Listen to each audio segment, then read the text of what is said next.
योगी आदित्यनाथ ने नवचयनित 1510 अनुदेशकों को नियुक्ति पत्र बांटे। इस दौरान उन्होंने कहा कि जितने भी अनुदेशक चयनित हुए हैं, किसी को भी कहीं से सिफारिश कराने की नौबत नहीं आई होगी। किसी को पता भी नहीं होगा कि उसका चयन होगा या नहीं होगा। जिसने तैयारी की होगी उसका चयन हुआ है, जिसने नहीं की होगी वो तैयारी करेगा और आने वाले समय में चयनित होगा।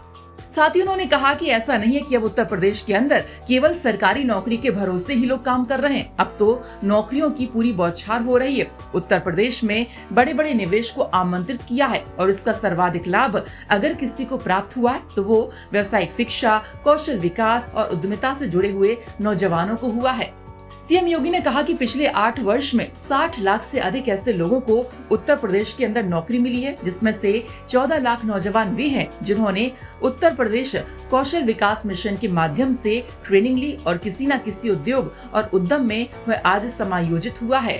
आप में से जितने भी 1510 अनुदेशक चयनित हुए हैं,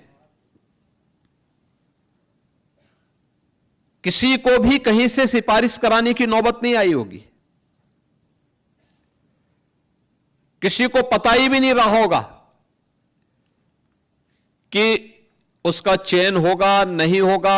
जिसने तैयारी की होगी उसका चयन हुआ है, जिसने नहीं की होगी तैयारी करेगा, फिर आने वाले समय में होगा। एक विश्वास मन में होना चाहिए और ऐसा नहीं कि अब उत्तर प्रदेश के अंदर केवल सरकारी नौकरी के भरोसे ही लोग काम करें।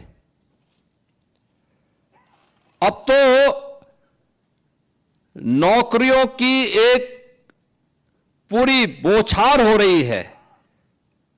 प्रदेश के अंदर कानून व्यवस्था का जो माहौल पैदा किया गया, सुरक्षा का एक बेहतरीन माहौल पैदा किया, दंगा मुक्त, गुंडागिर्दी से मुक्त, माफिया मुक्त राज्य की अवधारणा ने उत्तर प्रदेश में बड़े बड़े निवेश को आमंत्रित किया और इसका सर्वाधिक लाभ अगर किसी को प्राप्त हुआ है तो व्यावसायिक शिक्षा, कौशल विकास और उद्यमिता से जुड़े हुए नौजवानों को हुआ है।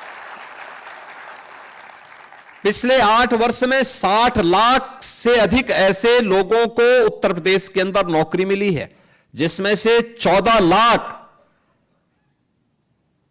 नौजवान वे हैं जिन्होंने उत्तर प्रदेश कौशल विकास मिशन के माध्यम से ट्रेनिंग ली और किसी न किसी उद्योग और उद्यम में वह आज समायोजित हुआ है। इसके अलावा उन्होंने कहा कि उत्तर प्रदेश के अंदर चयन की प्रक्रिया में किसी भी स्तर पर भेदभाव का शिकार ना होना पड़े, उसका किसी भी स्तर पर शोषण ना हो, उसके साथ कोई भी भेदभाव ना हो, उसकी योग्यता और उसकी क्षमता के अनुरूप उसे शासन के विभिन्न विभागों में कार्य का अवसर प्राप्त हो सके। इसके लिए इस निष्पक्ष प्रक्रिया को पिछले 8.5 वर्ष के अंदर उत्तर प्रदेश सरकार ने पूरी ईमानदारी और प्रतिबद्धता के साथ संपन्न करने में सफलता प्राप्त की है और जो सख्ती की गई थी आज उसी का परिणाम है कि निष्पक्ष प्रक्रिया के परिणाम स्वरूप युवा चयनित हुए हैं।